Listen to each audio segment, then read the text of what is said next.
Okay. Kindly let me know if anyone couldn't hear me or anything like that. So let us start first of all with the principal component analysis. Now, generally, I'm assuming here that because of the prior days of your sessions, prior sessions, you will have already been acquainted with some of the basic statistical techniques, mostly univariate. So today we'll be discussing some cases where we are dealing with multivariate data. Right?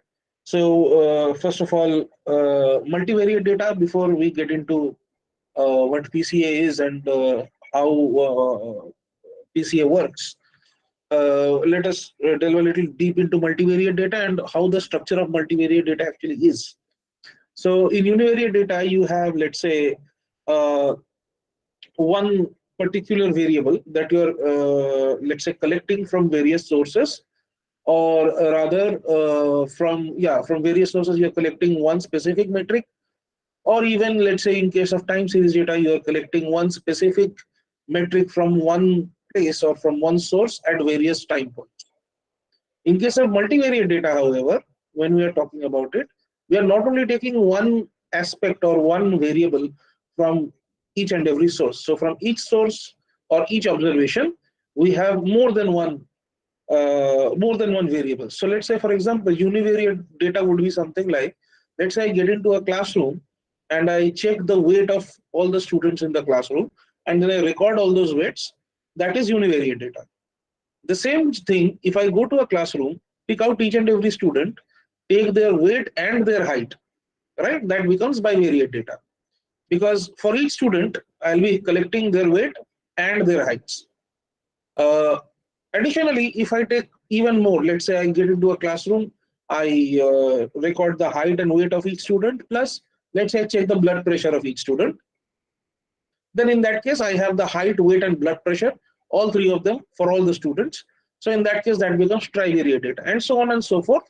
If I have a lot many variables, and for each and every student, then the number of observations will actually be the number of students in the classroom, but the number of variables will be a lot more. So with that in mind, we'll continue our discussion with principal component analysis. Now, before we get into principal component analysis, this multivariate data that we are talking about, that needs to be quantitative in nature. That is one thing that we need to keep in mind before working our way into PCA. And why is that? Because if we have qualitative data, then the operations that we'll be undergoing in during principal component analysis, they will not have much mathematical justification. So because of that, it is better to have quantitative variables with us whenever we are doing something like a principal component analysis. So what is principal component analysis? So let us say we are given a classification problem, right? So that might entail that, let's say I'm given the height, weight, and let's say the blood pressure of a student. And let's say on the basis of that, I want to classify whether or not they are, let's say, healthy or unhealthy, right? Or rather, we can also classify them as, let's say, overweight or normal weight. Or even we can classify into more than two categories, let's say overweight, underweight, and normal weight. One can also, so for that, we generally, what we do is we calculate a BMI, and then based on the BMI, we classify. But let's say whether or not we want to predict whether or not a person has a healthy lifestyle based on these three variables. So we have some labeled data already. Labeled, by labeled, I mean that there will be some data for which the target variable is already known. The target variable being that whether or not that person has a healthy or unhealthy lifestyle. So why do we need that? Because it is based on that data that I will actually train the model that will later be used to predict, based on those X variables or the multivariate data, whether or not the person or the observation for whom we are predicting actually has a healthy or an unhealthy lifestyle. Now, this typical problem is it constitutes what we call a classification problem, where we are looking at a certain number of x variables, and we have to classify based on the values that those x variables take, and we classify them either in class 1 or class 2 or class 3 and so forth. Now, in a classification problem, generally, when we have data for such problems, a case might occur, and it very frequently occurs, that we have many variables to work with. Let's say, for example, we have a questionnaire in which one person has to answer, let's say, 50 questions. Right? Out of those 50 questions, let's say 20 of them are quantitative in nature. So, of those 20 questions, based on the answers that have been given by our respondent, let's say, so do you have 20 variables to work with, and based on the answers given by the respondent, let's say you are classifying whether or not this person falls into certain category, let's say category A or category B. Let's make it a binary classification problem. So in that case, what happens is, whenever we have these large number of variables to deal with, not only does the model become more complex, there are several other problems that need to come into account. Let's say, for example, if you have gone through linear regression, if not a classification problem, even in linear regression problem, there is a problem of multicollinearity that some might deal with, where the x variables or the independent variables, they are highly correlated amongst themselves, which leads to a very high R square or an inflated R square. So because of those problems, there is a requirement of a technique rather, or a tool which orthogonalizes the variability or by orthogonalizes, by mean neatly separates, right, the variability of each of the regressor variables, as well as it gives us very few variables that account for a large part of the variability of the data that we have, right? So PCA does exactly these two things. So number one, it is a dimension reduction tool. Let's say you have 20 variables that I was talking about, and let's say after doing principal component analysis, it may happen that if you keep 10 of those values or 10 of those variables out of 20 variables, let's say you take a transformation on a principal component transformation on them, and you see that 95% of the entire variability of these 20 variables can be accounted for just by 10 principal components. So instead of having to work with 20 variables, it is easier to work with 10 principal components or 10 variables in your model, each of which obviously are uncorrelated with each other or have zero covariance with each other, right? So that makes our modeling much easier. We have less dimensions to work with, as well as it becomes cleaner. There are less chances of multicollinearity and all these things, or as we say, very overlapping variability in terms of machine learning. So again, this is a very novel way, a classical, a popular way of reducing dimensionality of data. It can also be thought of as a projection method, where basically the number of columns or the number of features is projected into a subspace with fewer columns, right? And all the while retaining most of the variability, which basically is the essence of the original data. So as you can see, in the earlier case, if we are talking about having to work with m variables, now you are reducing that into only k variables, right? Where we are assuming that k is a value which is less than m. Now, in this presentation, we will try to devise a method for dimensionality reduction. But more importantly, the focus of this presentation here will be to how to implement it from scratch in Python, right? So let us first understand some of the key points of the PCA. So as you can see here is the data set that you have in 3 dimensions. And to separate it properly, we might be needing, let's say, a third dimension here, because the data might be overlapping in less than 3 dimensions. But once we take the principal component transformation on it, we can see that it is easily separable even in 2 dimensions, right? So this is one thing that PCA does as well. Now, why does PCA work? That is one question that often comes up. So here is a geometric rationale of the principal component analysis that we know. First is that the variance of each variable uh, uh, is given if this is given like this. Let's say there is a sample variance, right, from the sample mean, and here we have the sample covariance, right, for every ith and the jth object in the data set.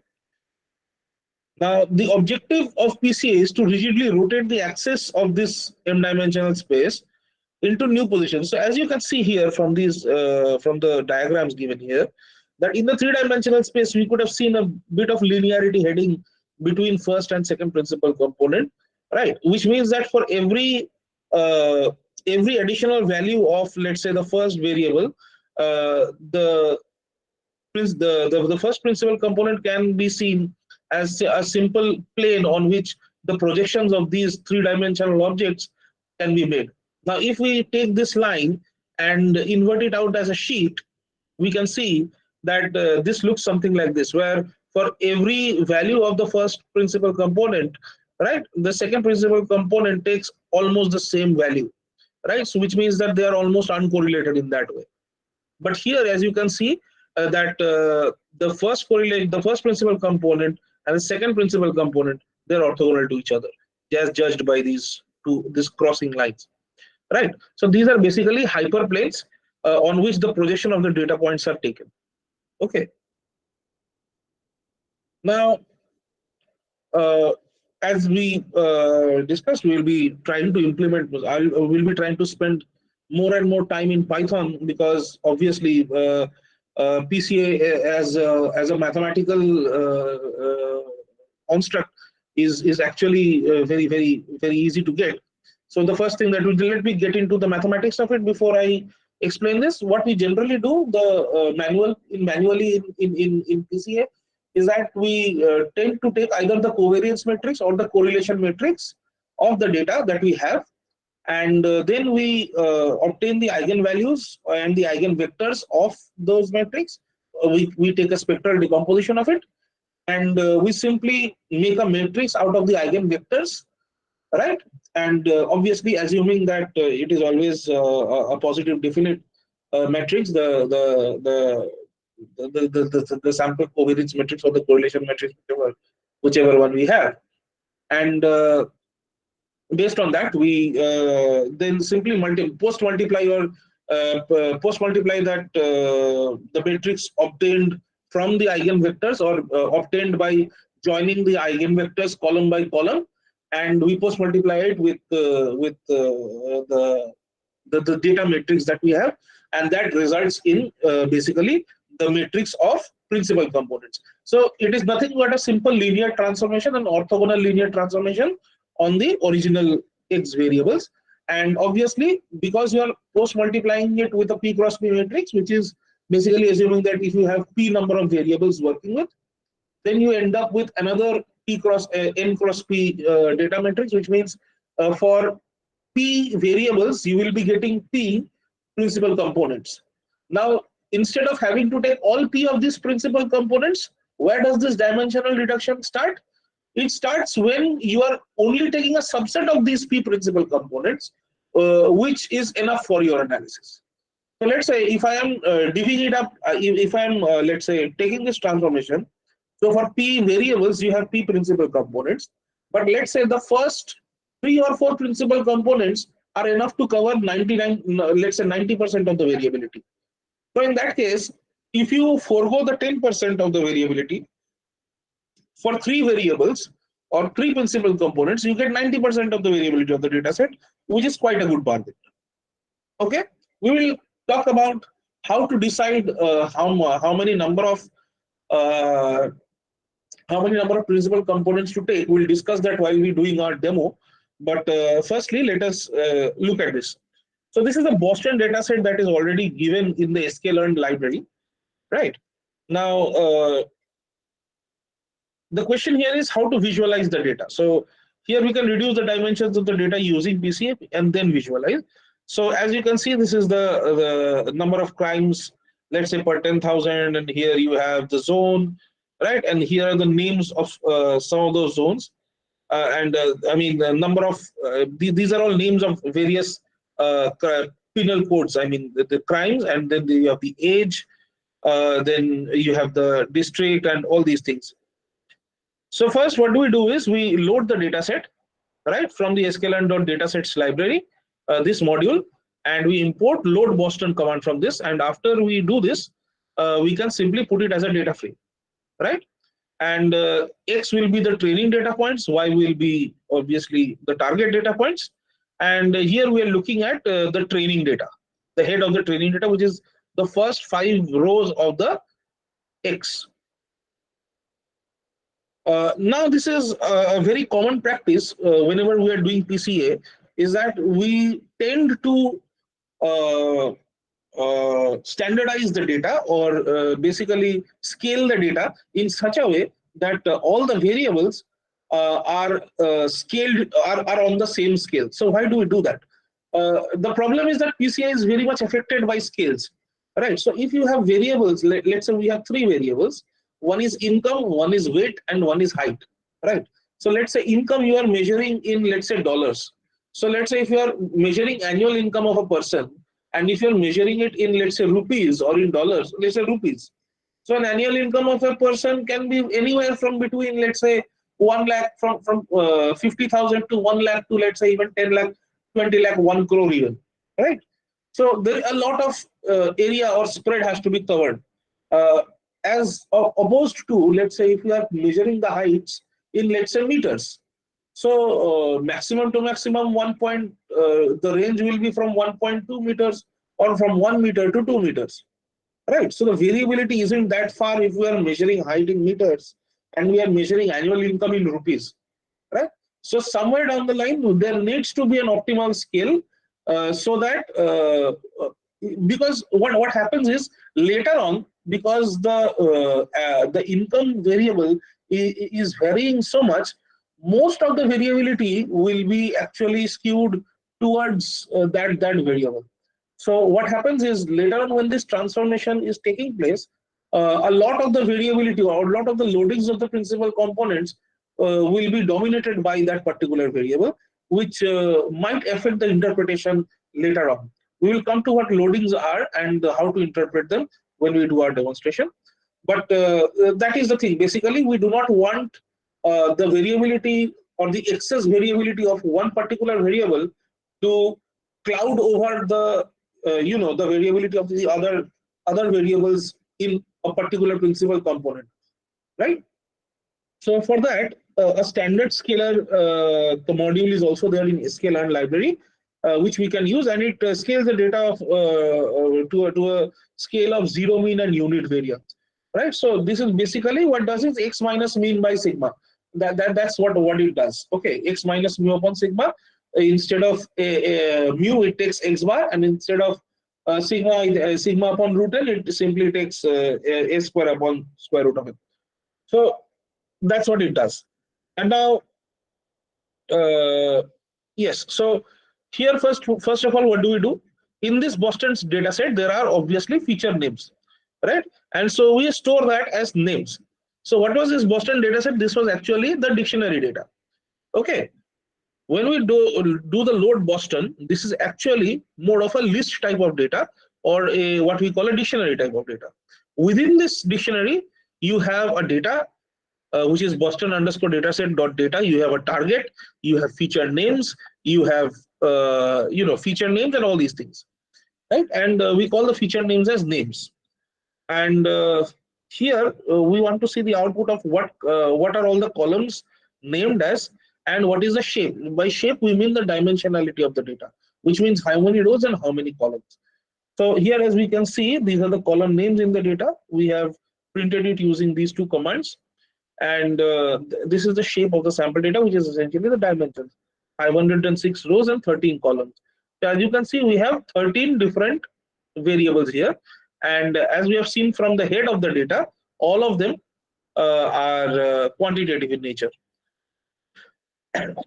Okay, and after that we have standardized the data, How did we do that? From simply from scalar dot preprocessing, we have imported the standard scalar, and then we have standardized using that we have fitted to transform this the x value. What is x here? We have already stored x as the data frame in which all these all these variables are given. These 13 variables are given. Okay, and so here, what does it do? It takes each and every column individually. It minuses the mean. It takes difference between each value and its mean, and divides it with its standard deviation. And this is done for all the columns, right? And so we have a standard scaling procedure. And after this also, as you can see, because we are just scaling the data, we are not necessarily reducing or doing anything with the dimensionality. So the dimension remains the same. Now, these are the steps of calculating the PCA as we have discussed already in the past few minutes. So you have to calculate the covariance matrix. In some cases, obviously, you can also do the correlation matrix. Keep in mind, if you are using the correlation matrix, you need not scale the data. Okay, so if you are scaling the data, you can use the covariance matrix. But if you are not scaling the data, let's say if you are using the correlation matrix, then I don't think you need to scale the data anymore. Now, then you're calculating the eigenvalues and the eigenvector, and then you're forming the principal components. There again, there might be some arguments regarding how you are trying to obtain the final, let's say, principal components. So if you are about to take the final principal components, then on the basis of the correlation matrix, then I think you might need to scale the data first. Otherwise, if you are just looking for the amount of variability that will be obtained by, let's say, the first k principal components, then I think without having to obtain the correlation matrix also, you can go ahead. But otherwise, if you want to obtain the value of each principal component or the alternate data set with which to do modeling later on, then I will recommend scaling is a better approach. Now, again, from the covariance or the correlation matrix, you can calculate the eigenvalues and eigenvectors, and based on that, you can simply post multiply the matrix of the made by the eigenvectors with the data matrix, obviously the scaled data matrix, to form principal components. And this principal components basically are projections onto the newer feature space. Okay, so how do we get the covariance matrix, right? So this is basically your standardized data. This is your X, right? Now for matrix multiplication, we use NumPy, and we are doing it mathematically. So for the covariance matrix, we use np.matmul, which is basically matrix multiplication, right? And we take the transpose of the sample data, that is X transpose, that is the pre-multiplying factor, and then multiplied by sample data. So we are taking X transpose X. Okay. And so this is the shape of the covariance matrix that we have. It is 13 cross 13. Obviously, it will be that because there were 13 variants, there were 13 observation, 13 variables that we were using. Now, here lambda is an eigenvalue for a matrix X if it is a solution to the characteristic equation this. So obviously, this is the formula for eigenvalue, obtaining eigenvalue. So we take the determinant of a minus lambda I or lambda I minus a. We equate it to 0, and we take the values of lambda. Whatever the values of lambda we obtain, that will be our eigenvalues. And the sum of eigenvalues will be equal to obviously the trace of the variance covariance matrix. So in this case, summation lambda I will be equal to the sum of the variances. Now, for each eigenvalue lambda, this corresponding eigenvector can also be obtained. So instead of let's say if you have 13 cross 13, so you will be having 13 different values of lambda. So for lambda 1, you will get one eigenvector v1. For lambda 2, you will get an eigenvector v2, and so on. So you will have 13 eigenvectors, each eigenvector having 13 components of their own. And obviously, so by that logic, if you pile them together into a single matrix, that will also be another 13 plus 13. So the eigenvalues lambda 1, lambda 2 up to lambda m, they are the variance of the coordinates of each principal component axis, and this is how you obtain them. So ax equals lambda x. So basically what we do is a minus lambda I whole post multiplied by some x vector, that is equal to 0. So this is another homogeneous set of equations, that set of homogeneous equations that we make, and we solve for them. After solving for x, we get the eigenvalues.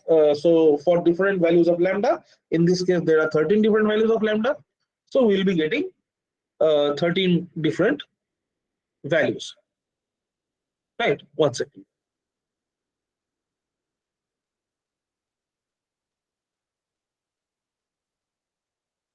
Yeah. Okay. So here, because we are using all these matrix multiplications, so for performing some operations of linear algebra, there is this module called scipy dot linear algebra, or linalg, LINALG, and it is important for basically getting obtaining eigenvalues and eigenvectors, right? So EIGN is our EIGH, right? That will be our module that we will import the command. This is so that we get eigenvalues and eigenvectors as well, right? So this is again. So here, as you can see, we have to we are getting these sets of values. One is basically the 13 eigenvalues, and the next, which is 13 different vectors, each having 13 components. These two will come together. When we write down EIGH as a command, what its output will be is actually two different entities. First is it will give the 13 values of eigenvectors that will be stored in the values, and next it will give a collection of all an array, basically a two-dimensional array containing 13 eigenvectors, each of having order 13, right? So as you can see, Markov matrix. So we are taking the eigenvalue, we have to input the covariance matrix, because we are having to obtain the eigenvalue of the covariance matrix only. And here are let's say we want only the top two eigenvalues. So the top two eigenvalues, here you have to write 11 and 12, because by 11, which it means the 12th one, and by 12 it means the 13th one. If you recall from your previous sessions in basic Python, the count in Python starts from 0, right? So because of that, when I'm writing 12, this actually means the 13th eigenvalue, right? And 11 means it is actually the 12th eigenvalue. Why are we only taking 11 and 12? Because let's say we are interested in taking only the top two top two principal components, then we will only take the top two eigenvalues. We will not be interested in doing for more, right? So because of that, in Python, what happens is once the eigenvalues are calculated, they are arranged in a increasing format. So the variables having the largest eigenvalues will be at the end. So that is why we have to write down 11, 12 for the top two.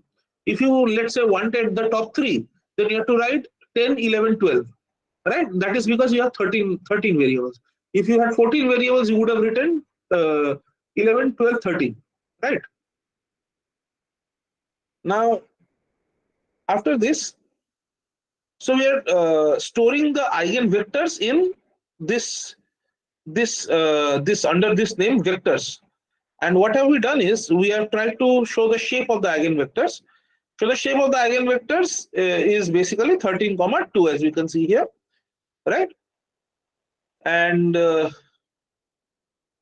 next, what we do is we take a transpose of the vectors. Why? Because the shape of the eigenvectors that we have, uh, that is just 32 means there are 13 rows and there are 2 columns, right? So we need to take the transpose here. that is, for easiness of further computations, because later on these eigenvectors will have to be either pre-multiplied or post-multiplied to the data matrix so that we get the principal components. So for that, we are taking the transpose from the first hand only. Okay. So after that, it becomes 2 comma 13. So we are taking nothing. This is just the transpose. Okay. And why are we doing the transpose? So that it is easier to compute principal components later in the next phase. So here we have two principal eigenvectors, and we are doing simply vector multiplication. So here the new coordinates is equal to np dot mat multiplication. So matrix multiplication is denoted by matmul.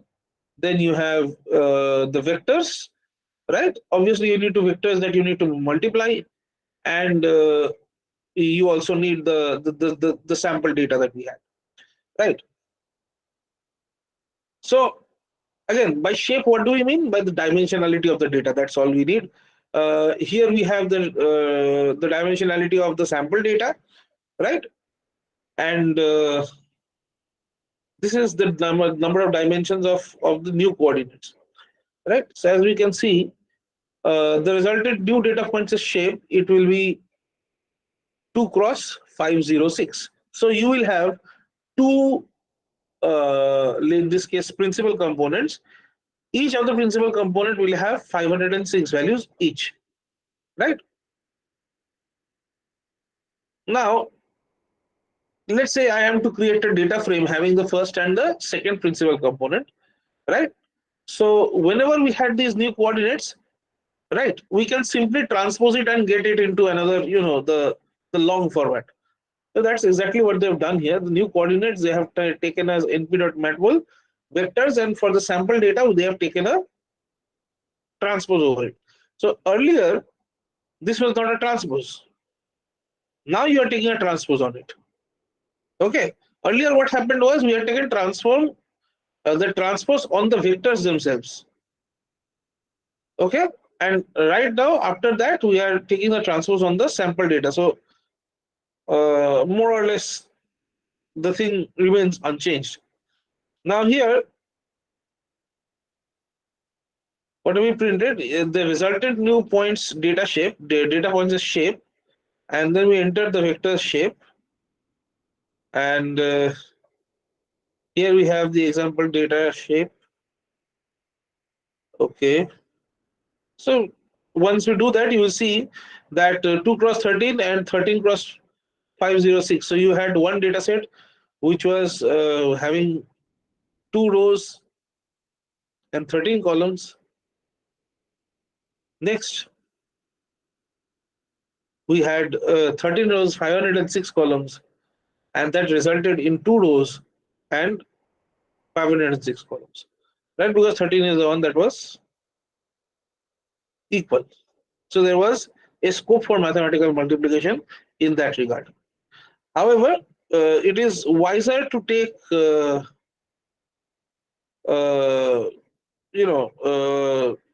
the reverse actually.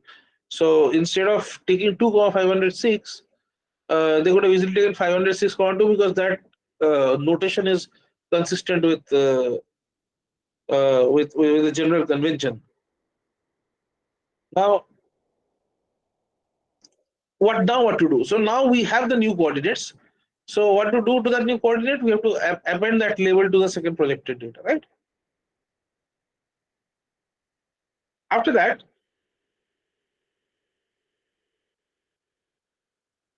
we have to create a new data frame for plotting the labeled points. So for that,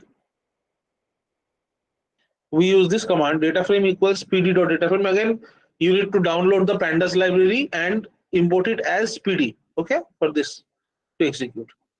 So yeah, so we have pd.dataframe. Data is new coordinates, right? The columns are these. So you have the first principle, the second principle, and the label. Okay. Now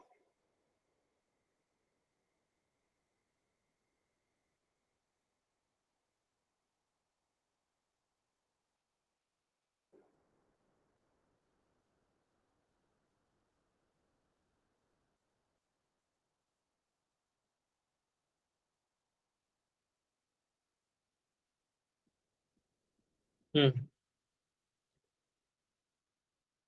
So where is it? Yeah, okay.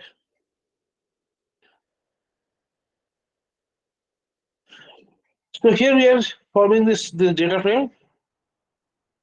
After this, we simply visualize the data set, and this is after PCA is over, right? So as you can see, these are the projections of all these different classes.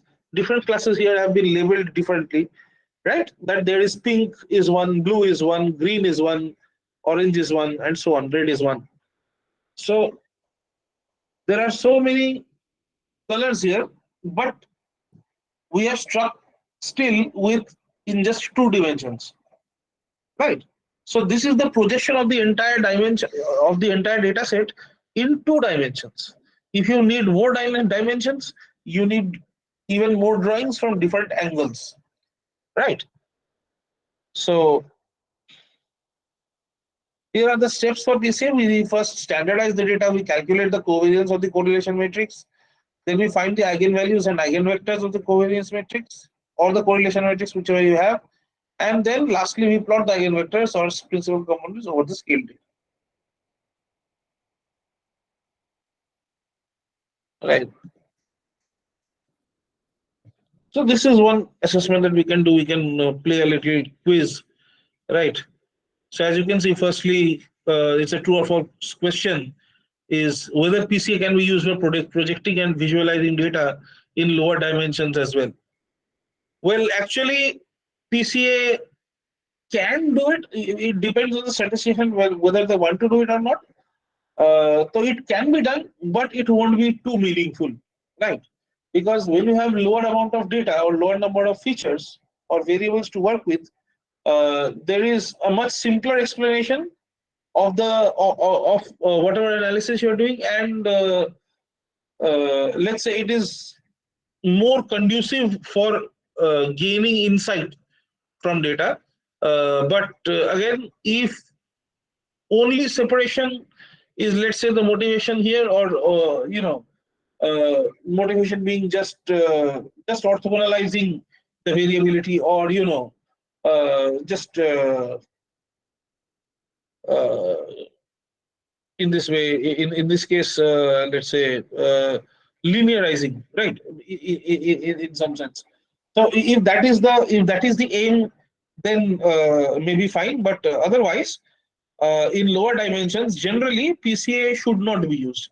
I will not say cannot be used. It can be used, but it should not be used if you're already working in less than two dimensions, right?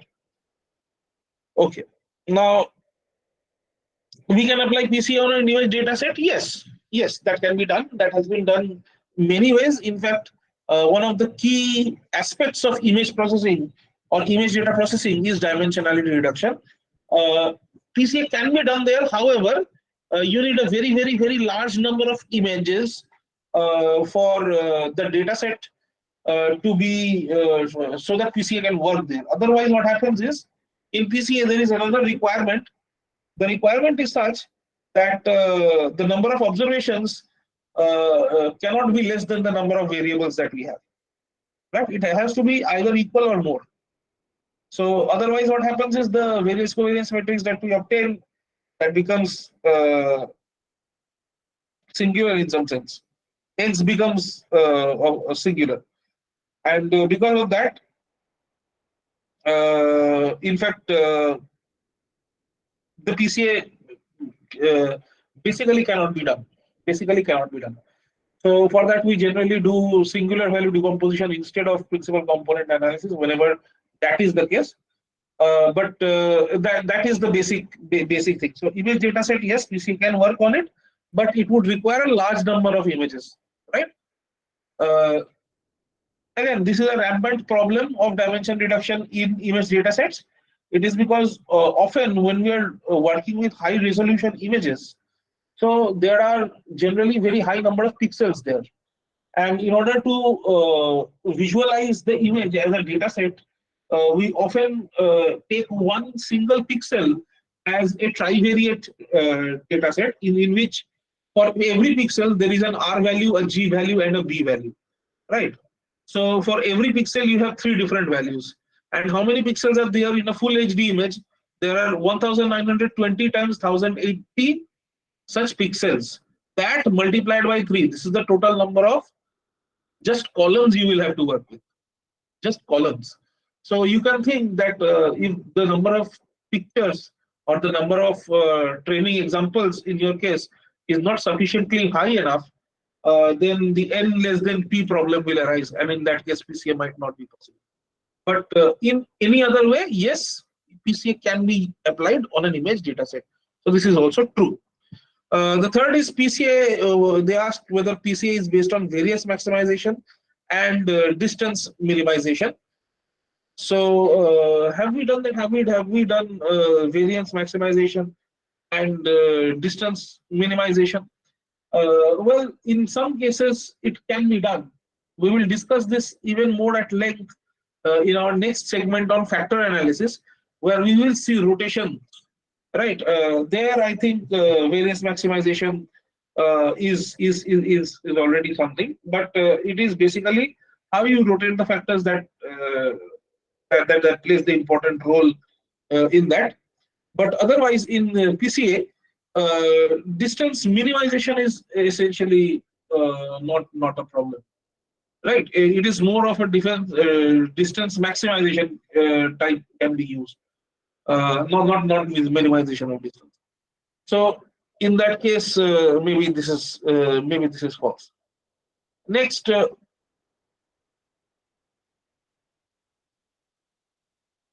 they have done homework here. So what we'll do is we'll try to do PC on our own. Okay. So let us try that. So I'll open some work that I've already done, and yeah, here we are.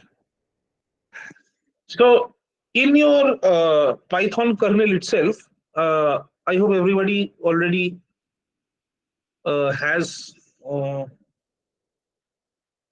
Do you all already have your Jupyter notebooks open? Yes. Yes, sir. Yes. Okay. So I think you can code with me. Okay. There are some questions already. Yes. What are the meaning of eigenvalues? Okay. So eigenvalues, essentially these are characteristic roots. So basically what happens is uh, whenever we are taking a linear transformation on any vector, let's say. So that linear transformation is generally denoted by a matrix. So what happens is there are certain key elements of the transformation. Two very important. One is in what direction do I stretch this transformation or stretch my space so that the existing let's say vector here does not distort itself, uh, all the while keeping the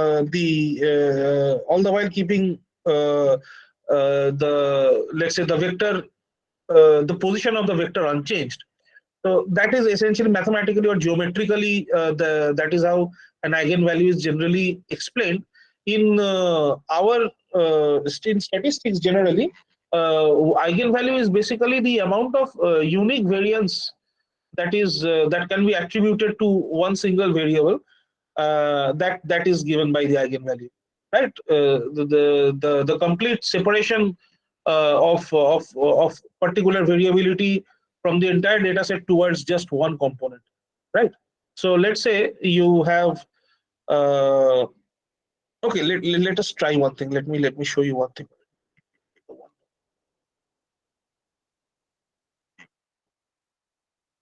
Think.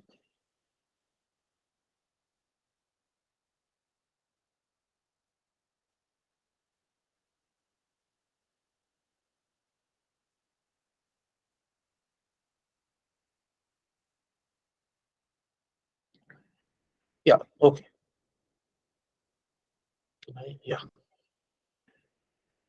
So let's say let us try to visualize variability by simply using a Venn diagram.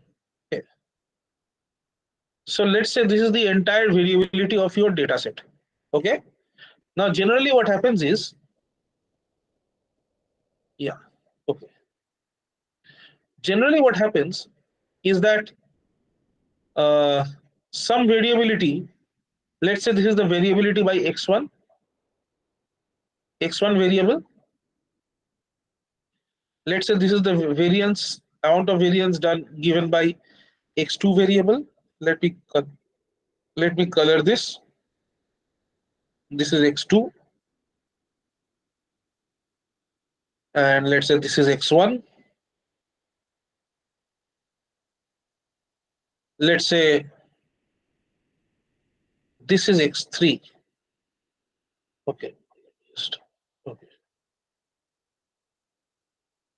Let's say this is x3.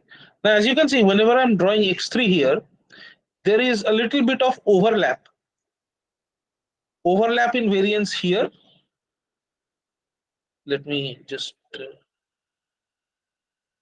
there is an overlap in variance here, and there is an overlap in variance over here also, right?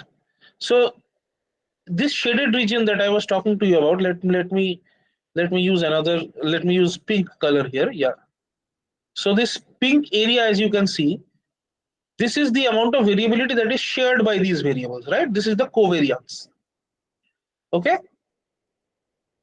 And Yes, sir. yes, and this yellow part, let us say this is the variability that is unique to this particular variable. Okay.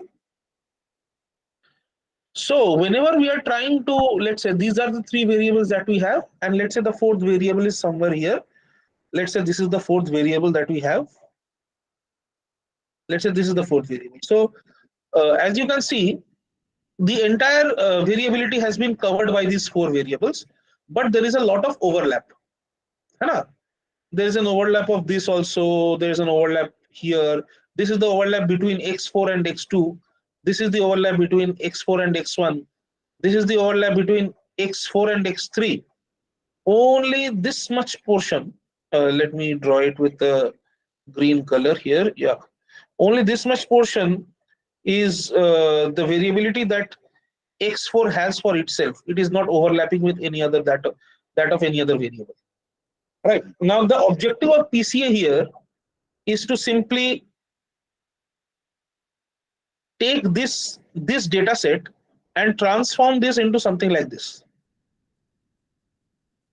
Let me go down.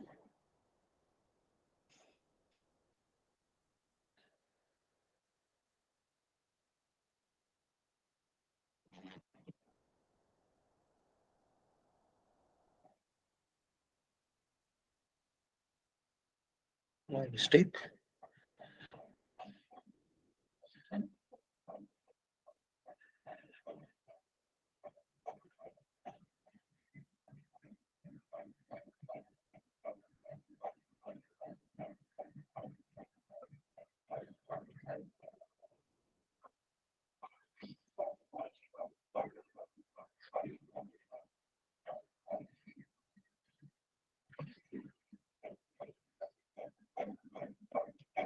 Yeah.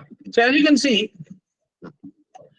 there's a lot of difference between here and here. In this newer transformed image, the variability is compartmentalized. So you have the variance of the first principal component as this pink. You have the variability of the second principal component in the orange, that of the third in the green one, and let's say that of the fourth one in the yellow one.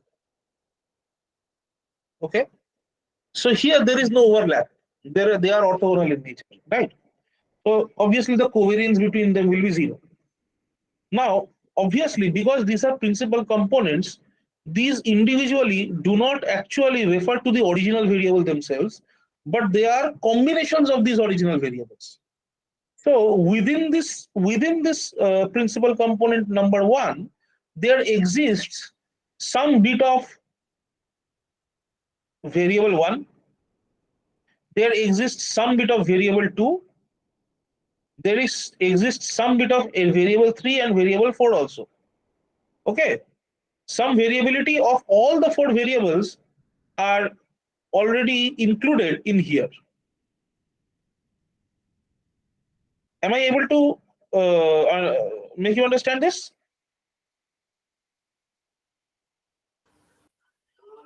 Yes, sir. Sir हाँ sir जैसे ऊपर वाले figure में हाँ जो common variables थे हाँ उसको नीचे वाले फिगर में अरेंज करके सेपरेट सेपरेट में ही एक ही कॉलम में ही अलग अलग वेरिएबल्स ही हैं। नहीं, एक्चुअली क्या हुआ, वो सेम वेरिएबल नहीं है। यहाँ पे ये जो था, देखिए यहाँ पे ये वाला था फर्स्ट वेरिएबल, ठीक है। Yes, sir. Okay, are all of you Bengali? Is everyone Bengali here? Or are there some non-Bengalis also? कोई नॉन बंगाली है इधर? Yes, sir. Yes, sir. Oh, okay. No, otherwise I would have continued a bit in Bengali. Okay, तो यहाँ पे क्या हुआ है देखो कि ये जो एडेड वेरिएबिलिटी आपका है, ठीक है ना, Sir, ये जो है यहाँ पे, हाँ sir, English बोलूं because we have the okay, friends we are of Sri Lanka. international students. Oh, okay, yeah, no problem. So what happens is here in the first image, what we have, these are all the original variables. Okay, so this is the entire data set. This one was variable 1, this one was variable 2, this one was variable 3 and 4. When we made the transformation, these are now the new y1, y2, y3, y4. This was initially, okay, let me name them. Maybe this one was x1, this one was x2, this one was x3, and this one was x4.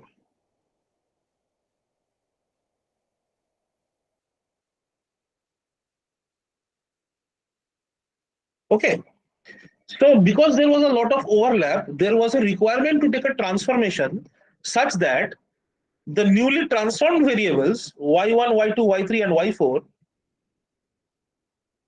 are divided in this way. Is it understood?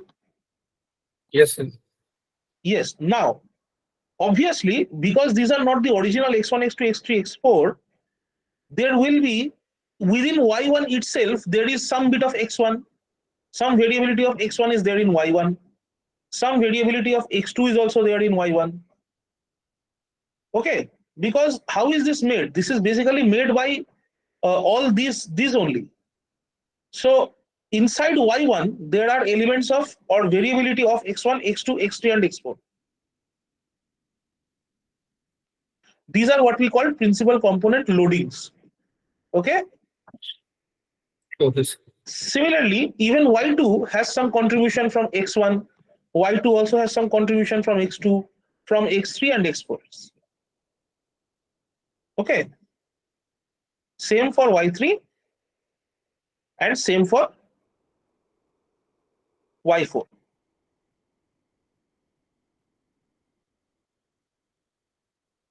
Excuse me, sir. Yes. Could you please explain it with the help of any example? Like if Okay. you take different variables, like x represents this and this and y. So it will be more easy, I guess. Okay. Yeah. So let me try this out. Let me open this word.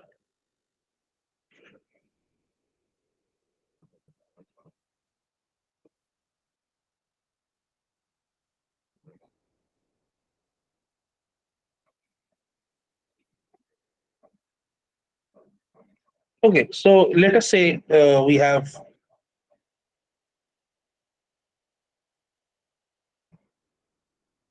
two variables. 1 second. We have x, and let's say it takes values, let's say 12, 15, 11, and 9. And let's say we have y,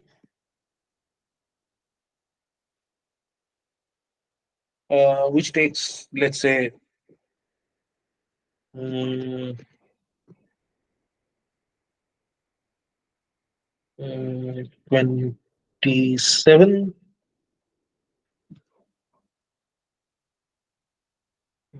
Yeah, 33, 25, and 21. Okay, let's say this. So obviously, as you can see, here y is a linear combination of x. I have done this deliberately so as to show you this. So here the correlation coefficient between x and y is 1. Why? Because y is a perfect linear combination of this, right? But what if we just take a little bit off? So let's say instead of 33, this becomes 32. Instead of 21, this becomes 22, right? So here, as you can see, the correlation is not exactly equal to 1, but very close to 1. Okay, so let us see what we can do in Python. Okay, so this is one thing we can.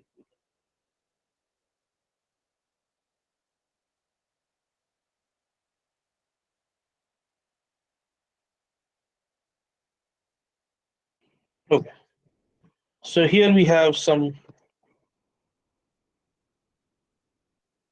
12, 15, 11, 9.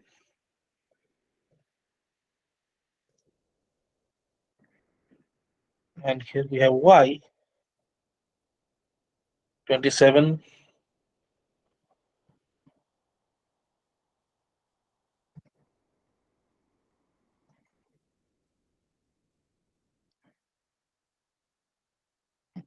25, 22.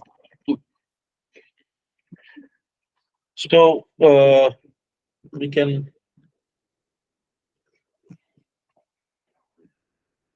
let's import pandas as PD, import as NP, and then as PD dot data frame. Let us say XY.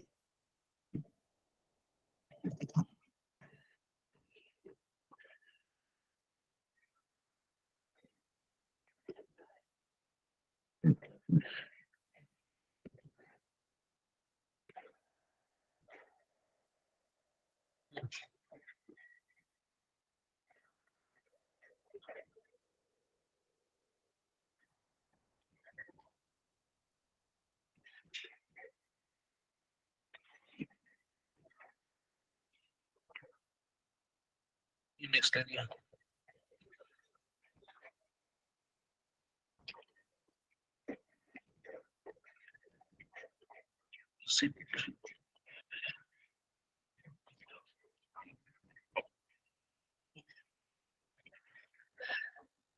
So we can call them, let's say, columns.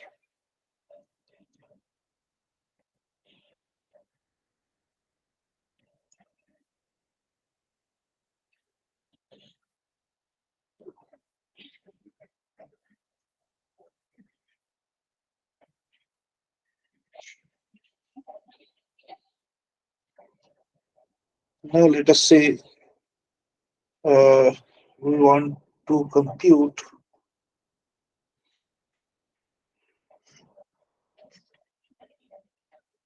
the eigenvalues, right? So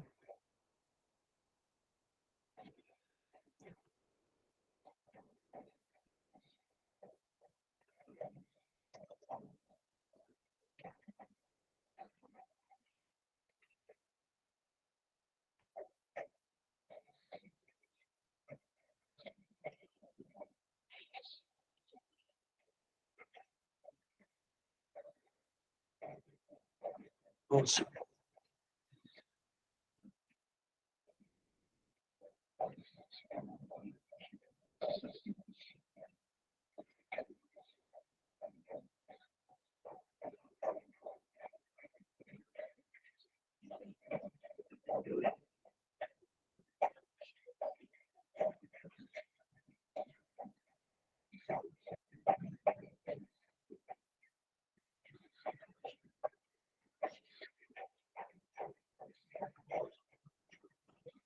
So we have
to do something like this.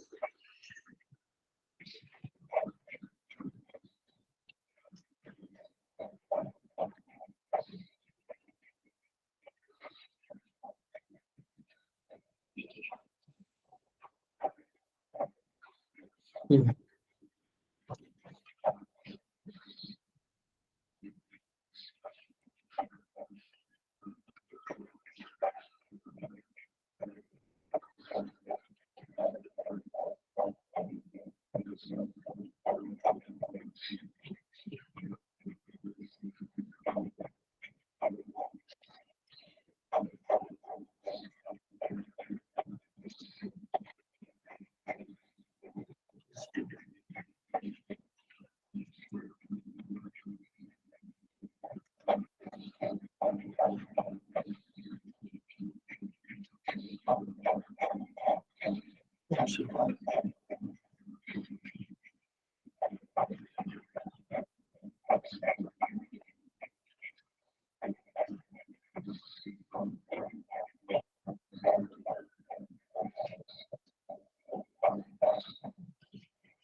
Yeah. So as you can see, the correlation coefficient here is very close to 1, but not exactly 1. Okay. So what if we take, let's say, the first principal component, let's call it Z, right? So Z can be, let's say, something like,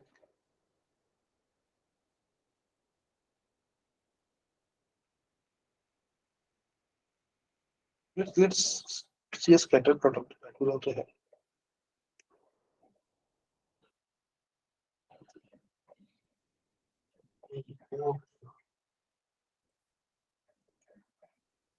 Pie plot, SPLT, dot scatter.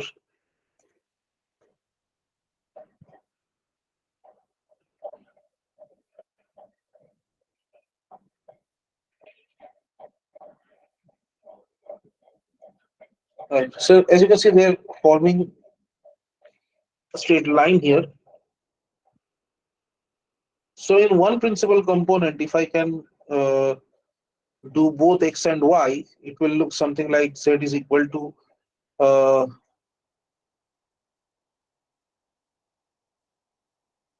2X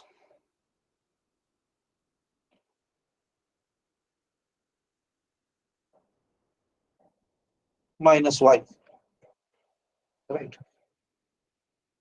This can be one.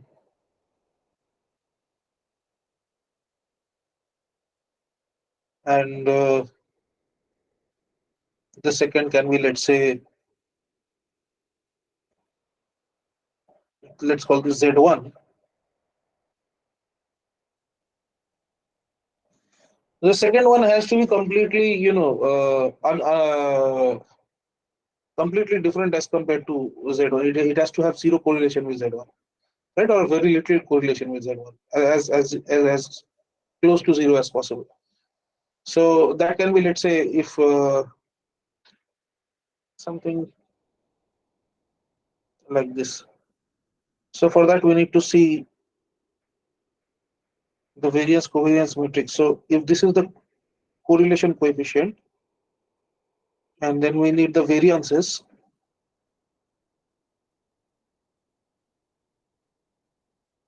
Let's call this just y. Okay.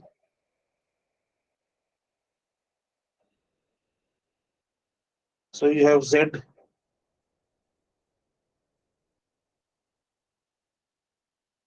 2x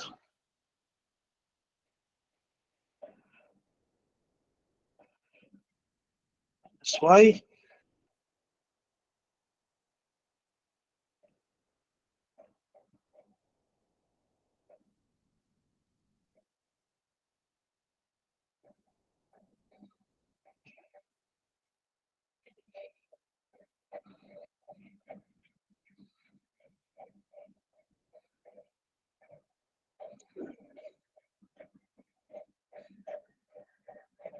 Okay.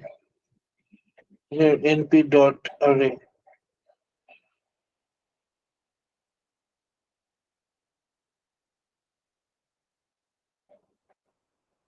And let's call this np dot array x, and here let's call it np dot array y. Yeah. And z2 will be np dot array y.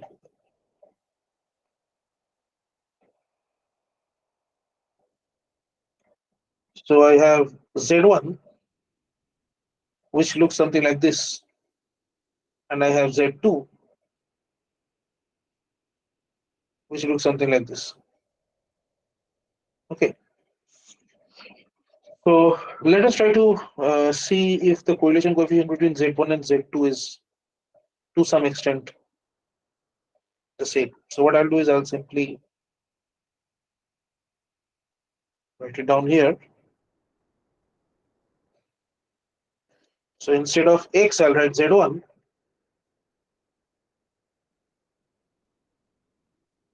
Instead of Y, I'll write Z2.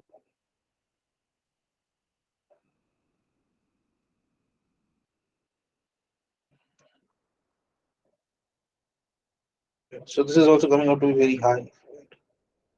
So let us not take Y. Let's take X plus Y, right? Let's say P dot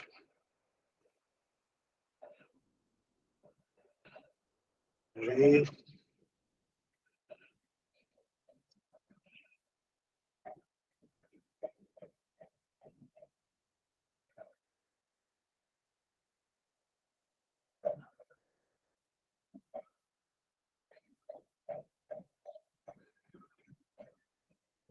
Still okay. Mm, Only with X.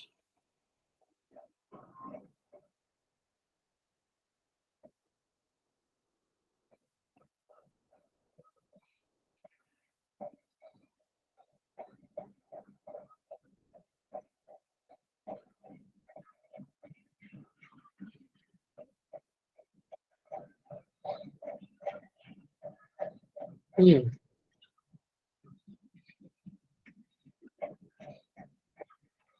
0. The np dot array, let it be 0 0 0 0.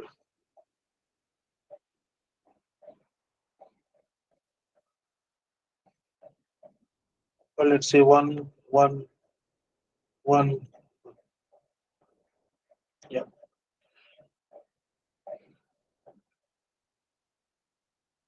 So here let's say 1112, if that makes, yeah. Or even that is very highly correlated. 1000. Okay. Yeah. Okay. So this is better. So okay. So we have taken Z2 as this. This is, let's say, 1 and the others are 0. So I don't know if we can take this as a linear form of X and Y. So let's try it. What is X? It's 12. Okay. So 12 and 27, we have to make 1. Okay. So 27 minus 24, that's 3, no?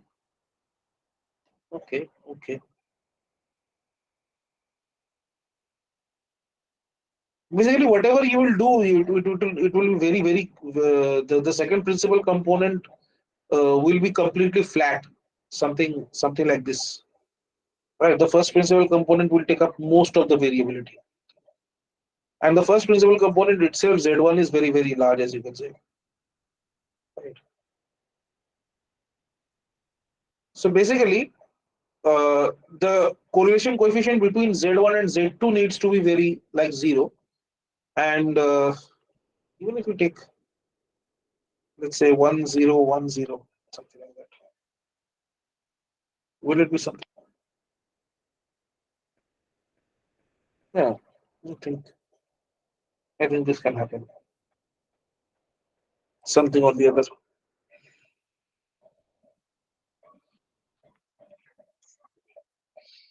So for that, I think we need to take this linear combination, mm, y minus 2x. So now this becomes 3 0 and 3, and this is 303 and something, right? So this divided by 3, something like that.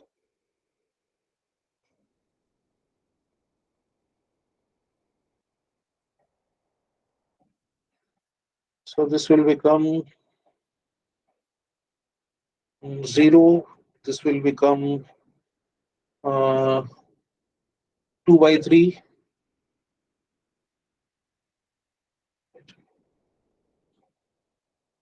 This will become 22 3 1. This will become 1, and this will become 18 3. Yeah, this will also become 1, right? So 1, 2 by 3, 1, and 4 by 3. 1, 2 by 3, 1, 4 by 3. Let's see. Oh wow, this becomes almost 1. This is again a linear combination. This has to be somewhere around 0. I need to push that back. So as you can see, if I do all this kind of guesswork, it is very hard to find a pair Z1 and Z2 such that both are orthogonal with each other but highly correlated, or linear combinations of XY. So an easier way to do this is to simply get the variance covariance matrix.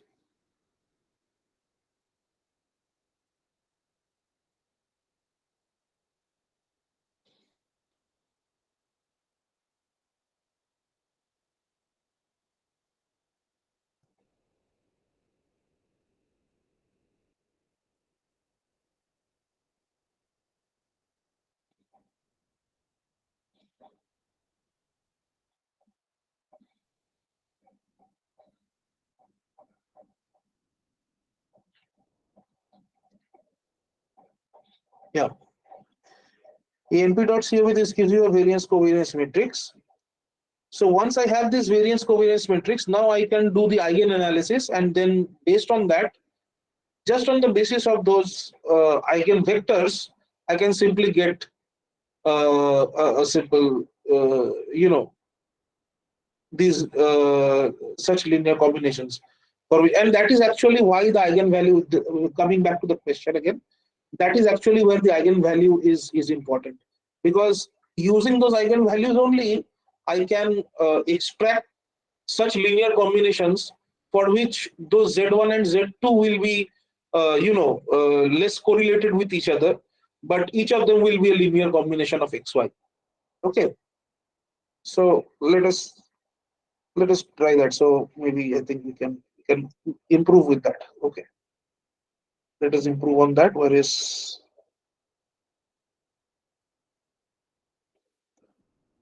so as you have seen in my,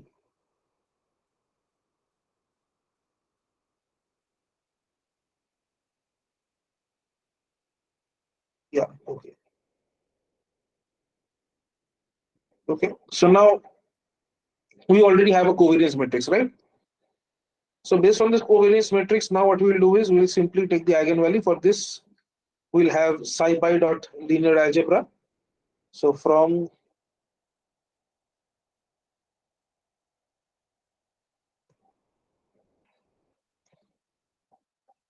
we'll be importing EIGH.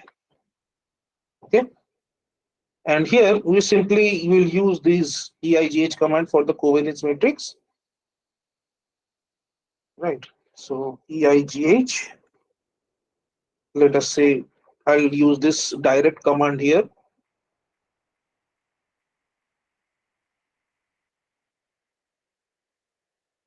And let's say I want eigenvalues for all 0, 1. Okay, so I won't write that. I want all of them. So I have values, comma, vectors. Okay, so now if I type values, I'll get this. If I type vectors,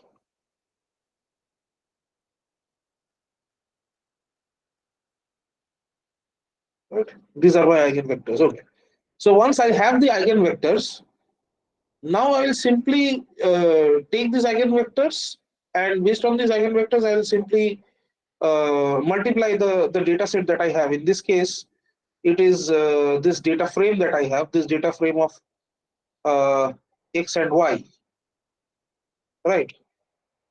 And I'll do a matrix multiplication of it, right? So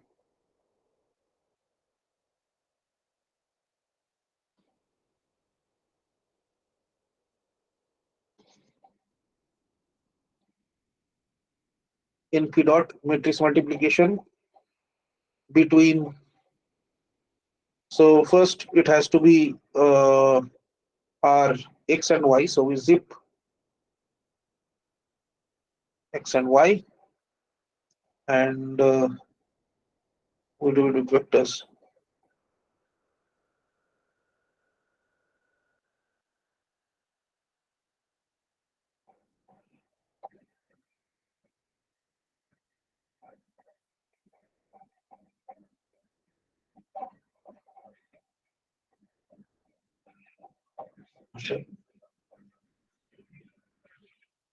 Exactly, H dot T.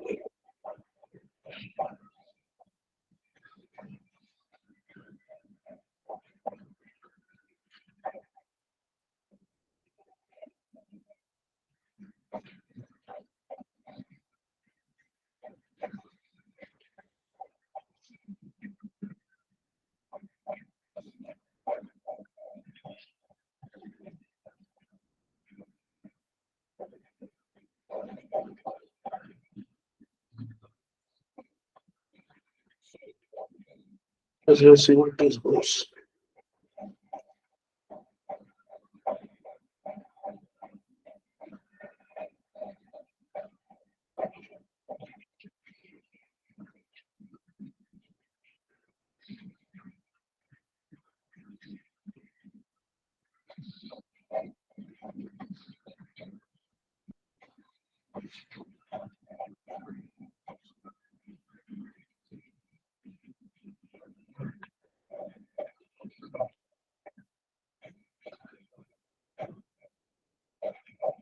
Okay.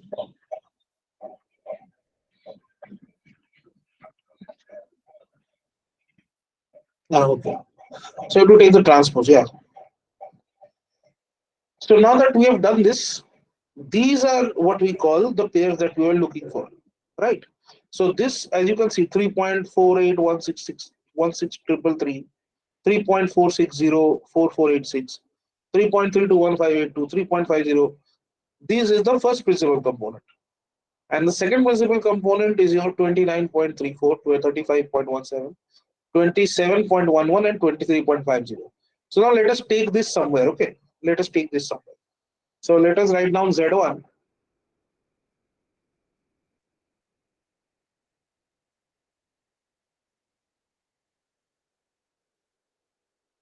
Let us call this your gamma X.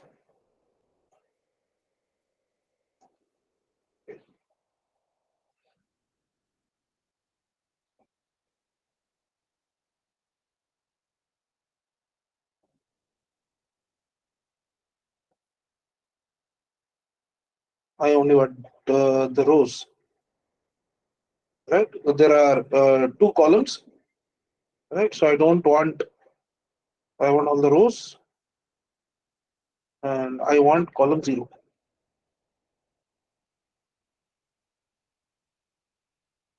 So let's see what Z1 is, right?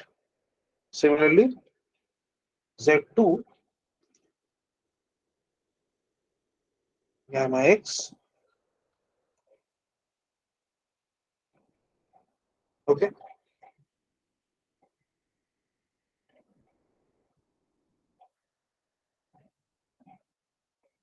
So Z2 is also there, okay. Now I want to see NP dot covariance between Z1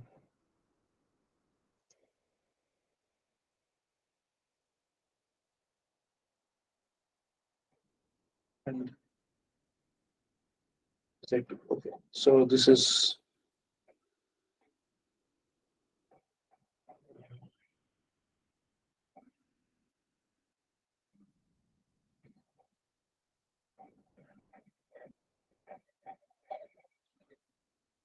NP dot array we need to do first. NP dot array Z1, NP dot array Z2.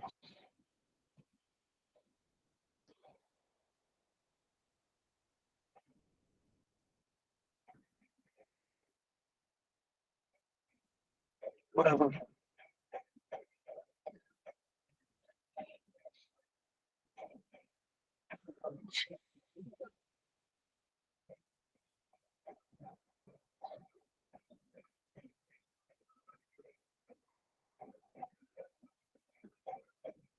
Okay.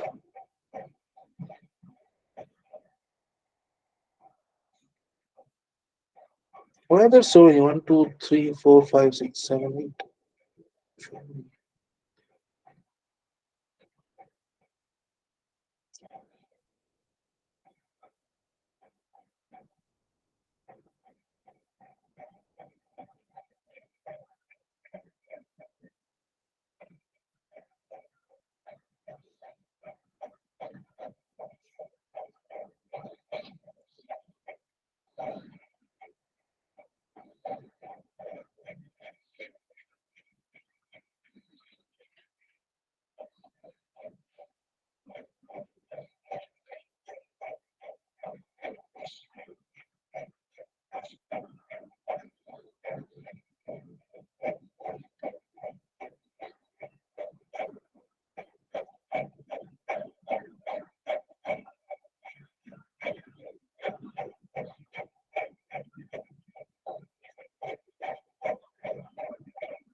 Let's try to plot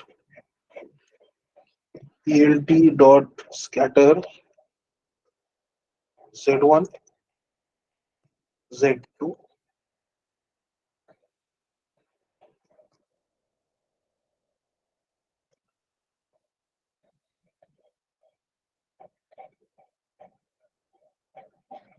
Okay, there's something with the structure of Z1 and Z2. Okay.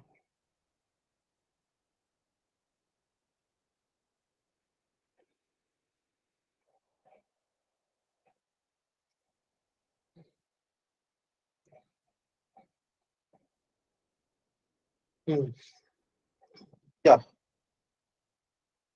So as you can see here, 3 points are coming in here, and 1 point is coming in there. So there is one large projection here and one small projection here. So these are orthogonal to each other. These two lines. If you can see my cursor moving through these lines, so there is one projection here and there is one projection there, which means that there is an orthogonal relationship between these points.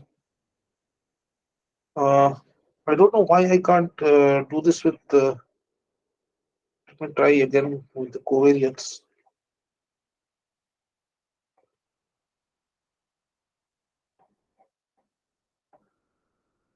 Oh, okay, so there's a degrees of freedom problem here. Less than 0, still this shouldn't happen. This should not happen.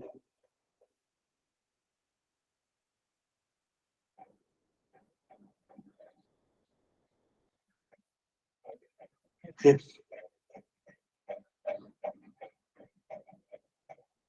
Let's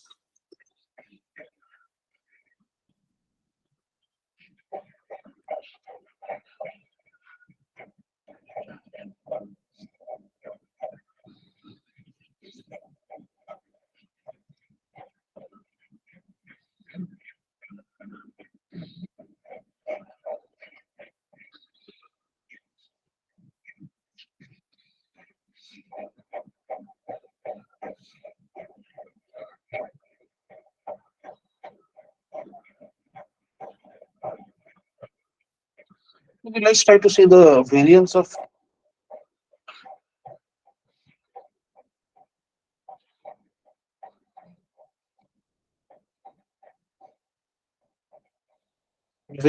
0.005. Variance of Z2 is this 17.9. So what is the covariance?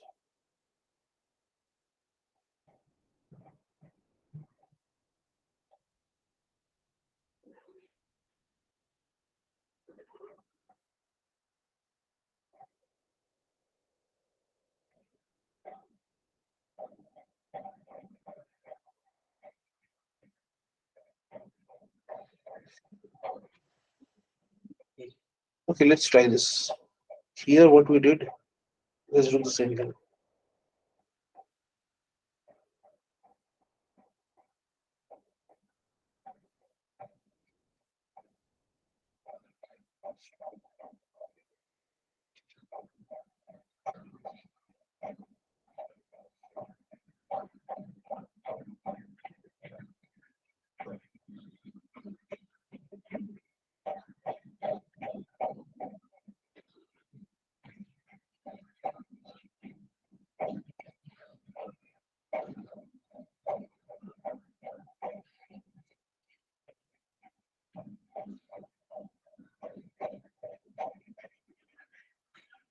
Okay, this is again turning out to be a matrix now.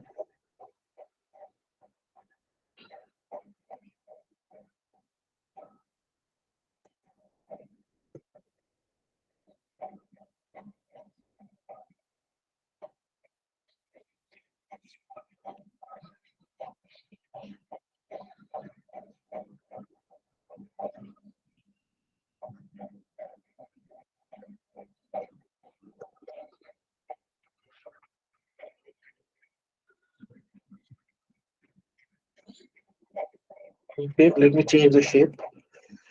Z1 dot shape.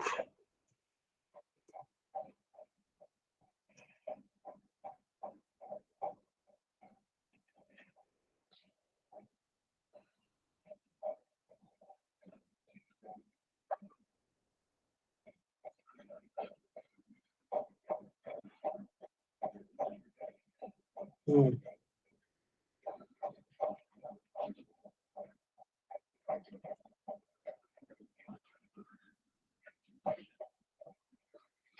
Now we can maybe find the covariance. Yeah, okay. All right. So as you can see, finally, when we found out the covariance matrix of Z1 and Z2, here the diagonal elements are the variances, which are okay. One is 0.006 and one is 2.39, which are the variances. Fine, no problem. But once you look at the non-diagonal element, which is the covariance, you will see that it is very, very, very close to zero. Right? It's 0.00014 times than 1. Okay. So because of that, as you can see, this holds true. Actually, the problem with here was the ordering. The ordering was actually 4 cross 1. It had to be converted to 1 cross 4. Okay. So basically, this is what PCA does. All right. And this is what the eigenvalues are for, so that you don't have to, have to do guesswork every time you need to, find, an orthogonal projection, right? Okay. So, yeah. Thank you, sir. So this was the mathematical treatment of it. In short, if you want to do this thing, so now we'll do a real life application of this. So this data frame is already inbuilt into Python, right? It's in this sklearn library, and you can directly import it from sklearn.dataset. You have to import load breast cancer. Okay. Now, when you have downloaded the Jupyter notebook, this scikit-learn, NumPy, Pandas up till Keras, I think, is already inbuilt. Okay. So in sklearn, you have these data sets, and from there, once you load it, now when you load this load breast cancer one, it does not directly give us the data set. It is actually a dictionary file. Okay. So from the dictionary file, you have to extract elements that you need to perform your analysis, or to extract the data set separately, and then put them together, and then continue with your analysis. So once you load them into a certain variable name, we called it this variable name. Why? Because it seems only logical because of the type of data type that we're using.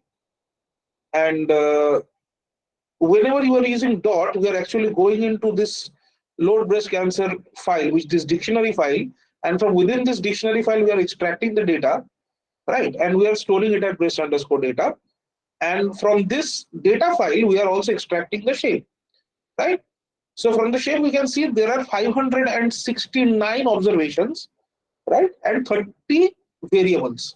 So we have 30 columns and 569 rows. Now, before we get further, let us talk a little bit about the data set that we have. So basically, there are 2 categories of patients that have, from whom 30 different medical indicators have been taken.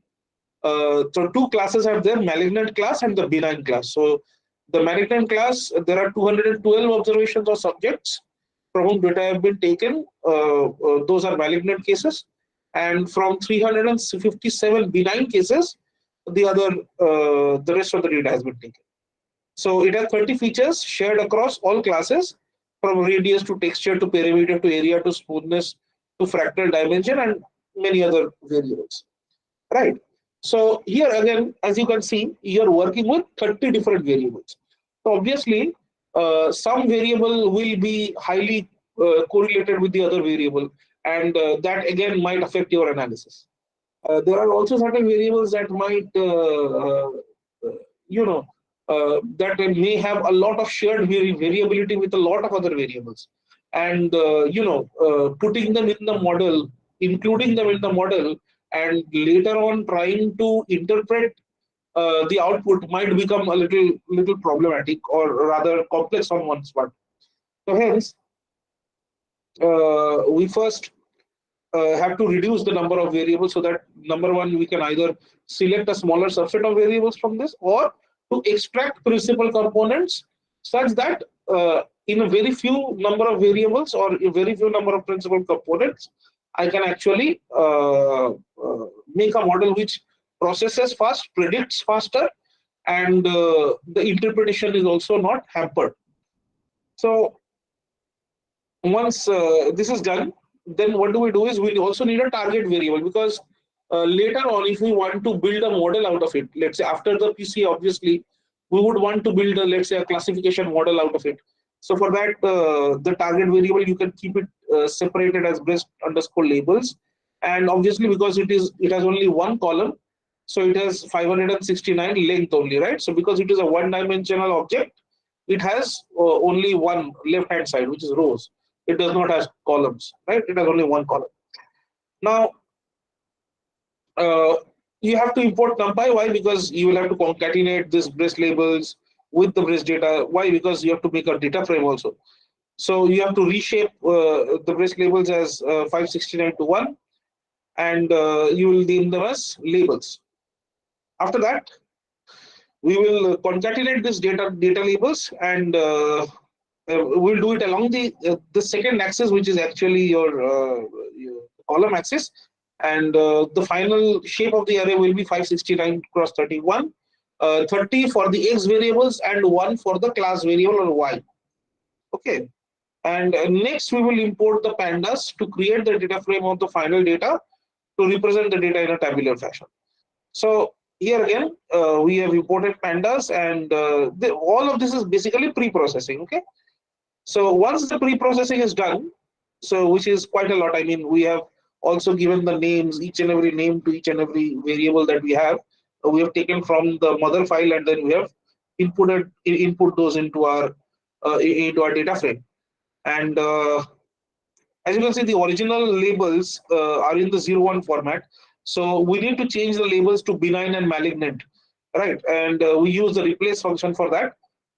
So that it is better to label it from the original name, so that later on, while doing the analysis, when we are actually trying to make charts and all, those charts also need you might provide some insight as to what the data is about, right? And right, so let's get into it now. After the pre-processing has been done, the data will look something like this, right? And obviously, we are only looking at the tail. The tail means the last 5 observations. It means the first 5 observations. This you already know. So, without further ado, let us try directly getting into the PCA. So, as I told you before, because we have so many variables, the scale of the variable is very important to keep in mind, because the one of the variables might have very high variances compared to the others, and that might affect the interpretation of all the principal components. So it is better to scale the data first. So in order to scale the data, I simply import scalar.preprocessing module, and from there I import the standard scalar, right? And obviously from the location, I'll just locate the features, whichever features are there, and I'll take the values of those, the values of those, and I'll name them as X, right? So from the breast data set that we have, which is basically this, from this data set, we are looking at location of each feature, right? And we are taking the values of those features. And then what are we doing?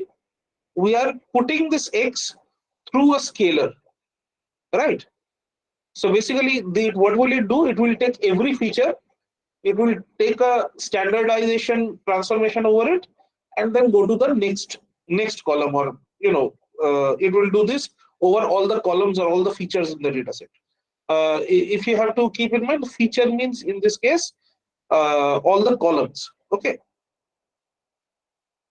Now, after that has been done, the shape again will not be much of a problem, because in your X you previously also had only 30 X values, and one was your class. So first, while we are doing PCA, as I told you, we cannot use qualitative variables or categorical variables. We need to have quantitative variables in our hand.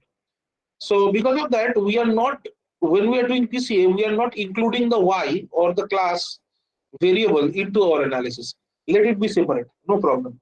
Once your PCA is done, then we include the Y variable, because that makes more sense, right?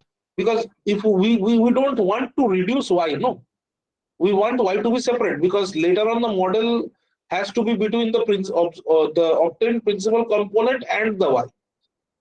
That is what we are hoping for. Now, checking whether the normalized database data has mean 0 and the standard deviation 1.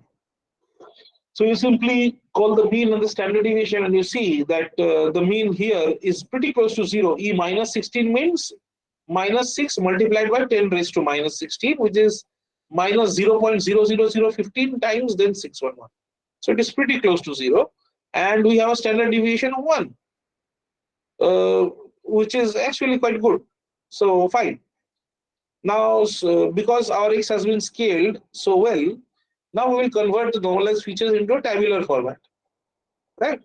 So for that, what do? We call it feature 1, feature 2, feature 3, feature 4, and so on and so forth. And we have a data frame in which the old x that we had, which was the old breast data set, we have taken that and we have named the columns as per the feature codes. The feature codes is feature 1, feature 2, feature 3, feature 4, right, up to that. So that will be your FEAT underscore COLS. Now,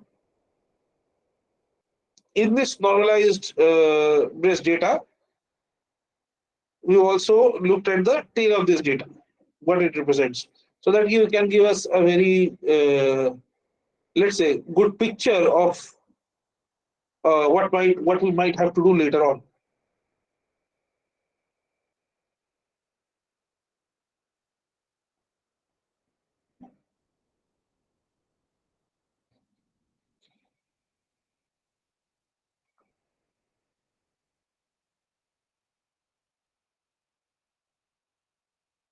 Mm.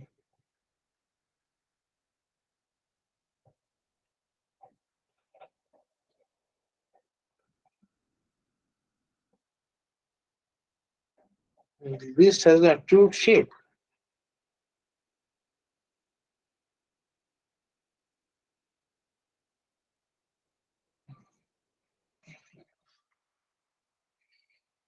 Okay, because we had two. Okay, okay, got it.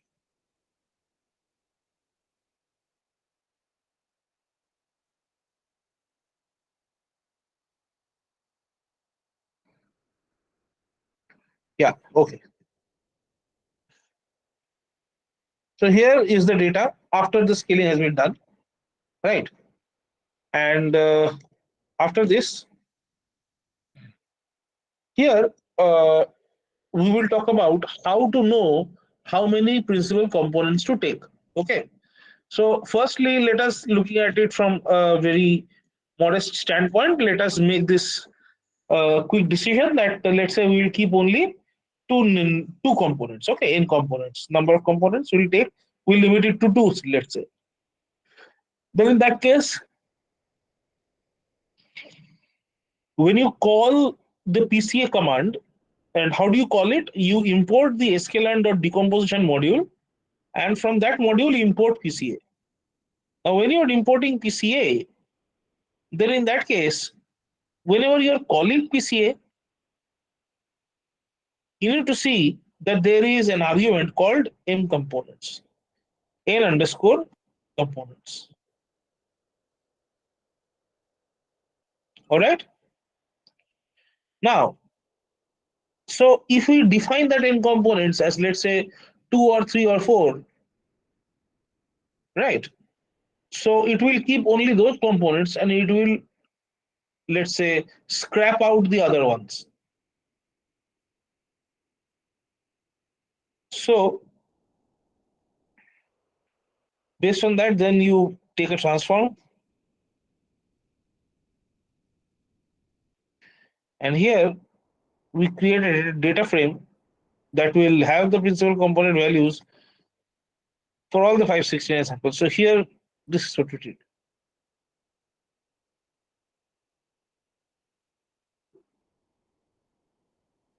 Yeah, okay. And then we've converted it into a data set. All these, this transform, what this gives us, This actually gives us the principal components. Okay. Now it is our time to take these components and mix them and add them to our data frame.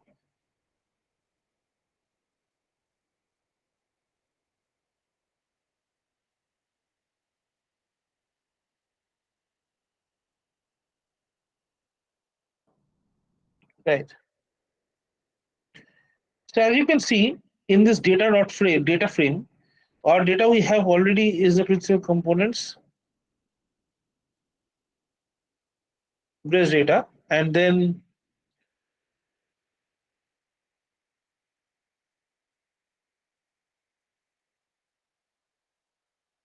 so you can see the columns here are because we have only chosen two principal components, we can only give two columns here. Right.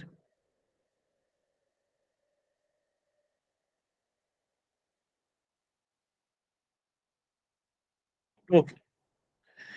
Now, apart from this, what is important is that now that we have our principal components, an even more striking question arises that what is the variance of these principal components individually? Why? Because they are not sharing any variance with each other.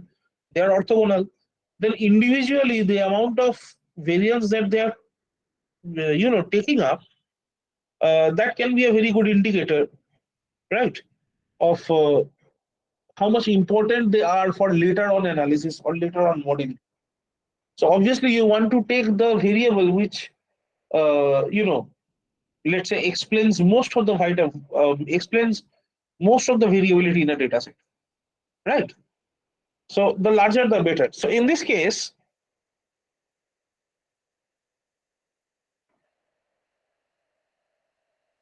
uh, one can find this explained variance ratio, which provides you with the information of variance each principal component holds after projecting data into a lower dimensional subspace.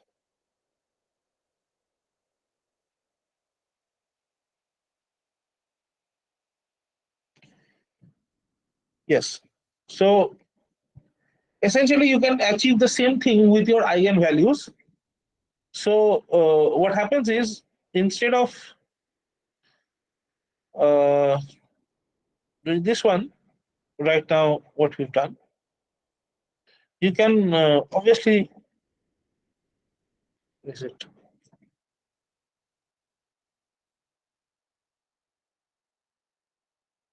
yeah. So instead of going for this code and all, you can directly go to your eigenvalue, right? And based on those eigenvalue, you can actually check what was the score, right? So that is one thing.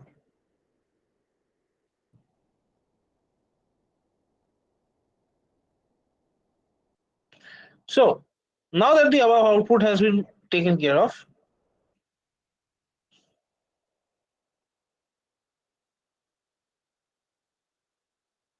so as you can see, this is the data set that we had.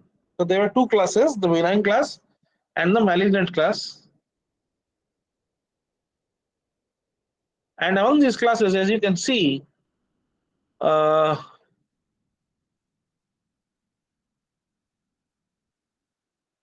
principal component 1 itself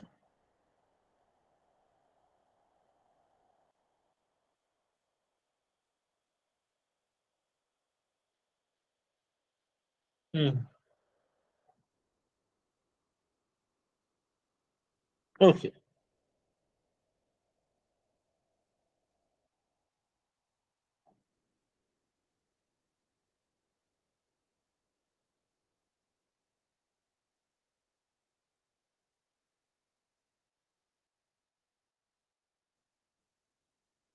All right. So this is one way. Another way, as you can see, the explained variation per principal component. The first principal component explains only 44%, and the second principal component explains only 18 to 19%, right? Which means that only 63% of the entire variability has been, you know, explode by just the two principal components. So here lies another problem, that is it satisfactory, right, for a researcher to have just 63% of accuracy or 63% of the variance left answered, right? So which means that if there is 63% that has been explained, it means that there is almost 37% which is left unexplained, which is an even bigger problem. And because of that, sometimes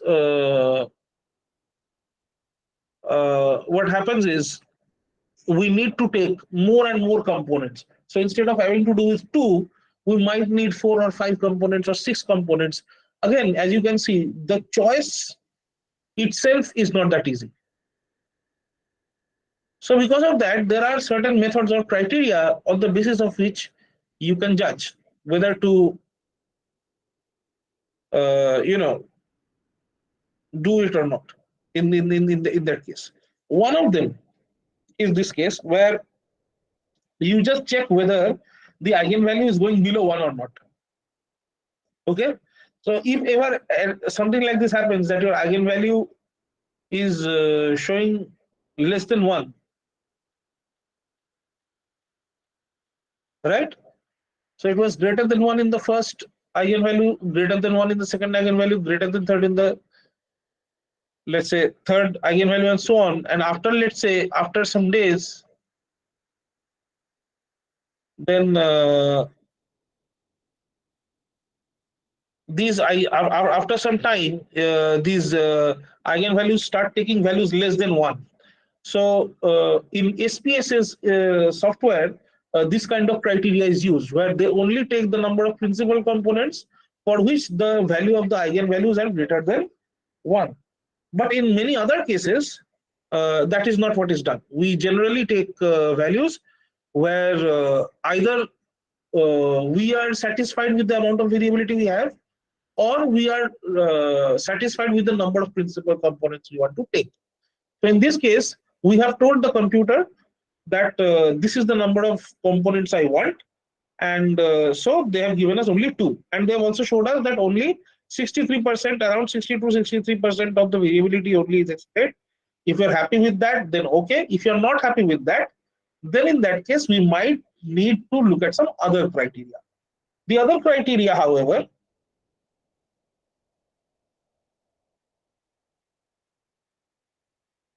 comes with the scree plot, right?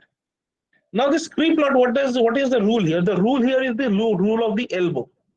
After a point of number of components, this starts looking like a linear let's say expression. So after, let's say, number 6 or number 7, principal component number 7, 8, 9, 10, 11, 12, 13, 14, 15, and so on, they are following a straight line. Okay, so until a straight line is formed, till then it's okay, right? So in this case, as we can see, up to 7 we can go, right? Up to 7, but not more than 7.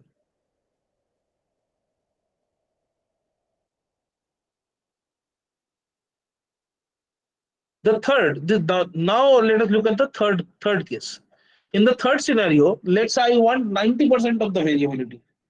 So there, what I will do is, when I am defining PCA, I will write down PCA within bracket 0.9, right? Which means that this PCA will now know that 90% of the total variability is required, and then it will happen accordingly. So here we name it PCA2, and this is basically PCA.fit of whatever data you have, right? And you have to see the number of components, right? And as we can see, the number given here is 7. All right. Now let us take another example line.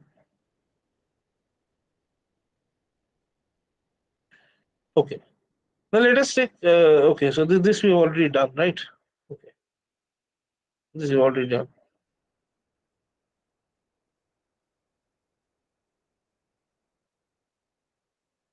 All right. So with this, we come to the end of PCA. After this, what you can do is you can simply extract the values of the principal components like this. So in case of n components, you can simply call out just like previously PC values, right?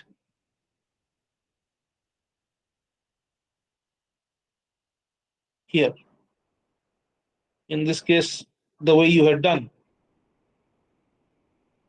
principal components, this fit transform. Okay, so let us try that here. So instead of fit, what you will do is fit underscore transform.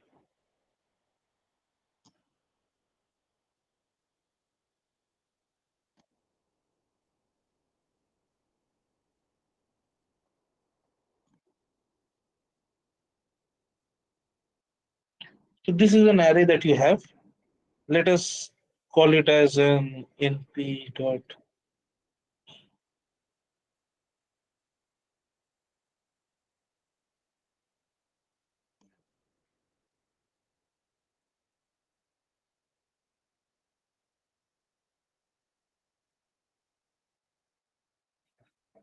Okay. Oh, PD, sorry.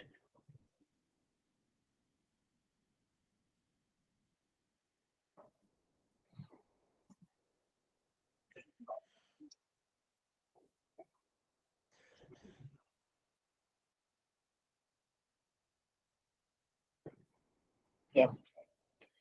So here, as you can see, this is PCA 1, PCA 2, PCA 3, PCA 4, PCA 5, PCA 6, and total 7. Right. Why? Why are there 7? Because it is after 7th principal component that you already have 90% of total variability. Okay. If you recall correctly, we had given PCA 0.9 here, which means that you do not know the number of components there are, but you know how much variability of the dataset you want. So if you want only 90% of the variability, you just give me that. You just write it down here, and you will have that many number of components. And these are these individual components that you have. Now, what you do with them is here you paste the target and you use your classifier. So let's say if I were to use my target with this, I'll simply append the target with this here. So let's say what was the name of the target? There was a target, right?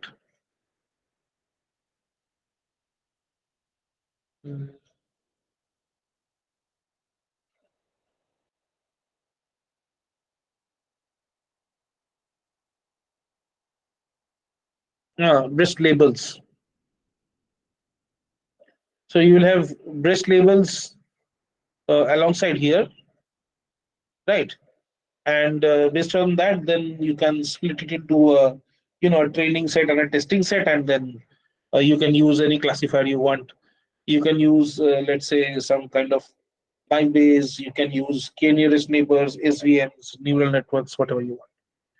Okay. So I hope the PCA is clear to everyone. Anybody with any other queries? Sir, what is the meaning of these value? PC1, PC2? Yes.